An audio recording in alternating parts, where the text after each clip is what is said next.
শিল্প সংস্কৃতি চর্চার মাধ্যমে জ্ঞান অন্বেষণে এগিয়ে যেতে হবে।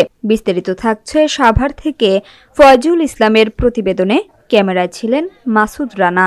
ঐতিহ্যবাহী সাভার ক্লাবের আয়োজনে 2 দিনব্যাপী প্রতিভা অন্বেষণ কর্মসূচি 2026 অনুষ্ঠিত হয়েছে। সাভার ক্লাবের সম্মানিত সভাপতি জনাব আব্দুল কাদের তালুকদার বলেন, আমরা অন্যান্য ক্লাবের চেয়ে ব্যতিক্রম ধর্মীয় ক্লাব এবং বলা চলে সাংস্কৃতিক কর্মকাণ্ড নিয়ে আমরা সারা বছর ব্যস্ত থাকি। এখন এর মধ্যে শিল্প সংস্কৃতি বলা চলে শিল্পকলার বিভিন্ন মাধ্যম আমরা এবার প্রতিযোগিতা আয়োজন করছি। বিশেষ করে চিত্রাঙ্কন তো আছে, সঙ্গীতের রবীন্দ্র নজরুল, লোকসঙ্গীত, আধুনিক, দেশাত্মবোধক সহ সঙ্গীতের বিভিন্ন ধারায় প্রতিযোগিতা চলছে এবং আরও এর চর্চাটা আরও আনন্দদায়ক হতো। আমি আশা করব বর্তমান সরকার যে আসুক এবং সাভার উপজেলাকে একটি শিল্পকলার অত্যাধুনিক অডিটোরিয়াম সহ যাতে শিল্পকলার বিভিন্ন মাধ্যম তারা চর্চা করতে পারে এবং শিল্প সংস্কৃতির আরও বিকশিত হইতে পারে এবং সাভার ক্লাব সে আদর্শকে সামনে রেখে মানুষকে শিল্প সংস্কৃতি চর্চার মাধ্যমে জ্ঞান অর্জনের পথে এগিয়ে যেতে হবে।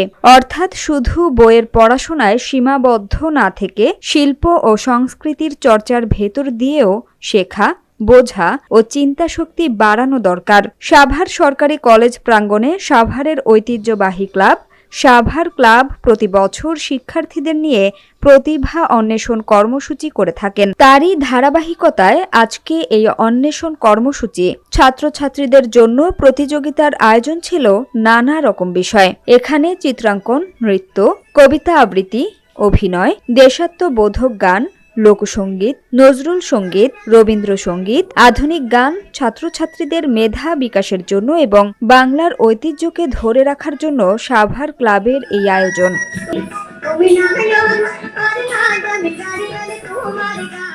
ক গ্রুপ 1ম শ্রেণী থেকে 4র্থ শ্রেণী, খ গ্রুপ 5ম থেকে 7ম শ্রেণী, গ গ্রুপ 8ম থেকে দ্বাদশ শ্রেণী পর্যন্ত এ প্রতিযোগিতায় 4 শতাধিক ছাত্রছাত্রী অংশগ্রহণ করেছে।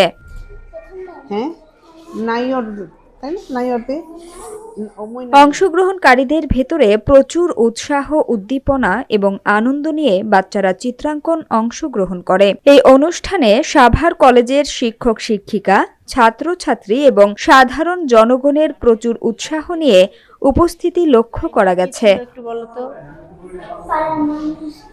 এরকম অবশ্যই অনেক ইতিবাচক ভাবে দেখছি এবং আবারও গ্রেটফুল জানাই সাভার ক্লাবের কর্তৃপক্ষকে এবং এই সাভার কলেজে এই ব্যবস্থাপনা বিভাগকেও যারা এটা সহযোগিতা করছে। ভালো লাগছে এবং এরকম প্রোগ্রাম হওয়া উচিত।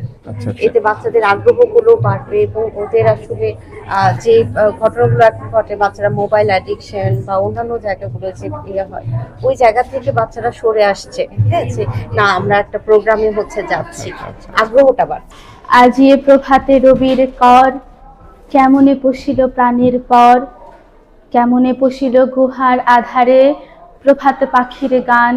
আপনি কোথায় পড়াশোনা করেন? আমি বিশ্বশ্রেষ্ঠ মুন্সি আব্দুর রউফ পাবলিক কলেজে একাদশ শ্রেণীতে পড়ছি। ও আচ্ছা আচ্ছা, ওখান থেকে? হ্যাঁ, এখান থেকে যাওয়া আসা করি। ও আচ্ছা আচ্ছা, তাহলে তো না হলে তো আসলে ঢাকা থেকে এখানে এসে পড়া। হ্যাঁ, সুন্দর হয়েছে। কোন ক্লাসে পড়েন? একাদশ। একাদশে? আচ্ছা, তাহলে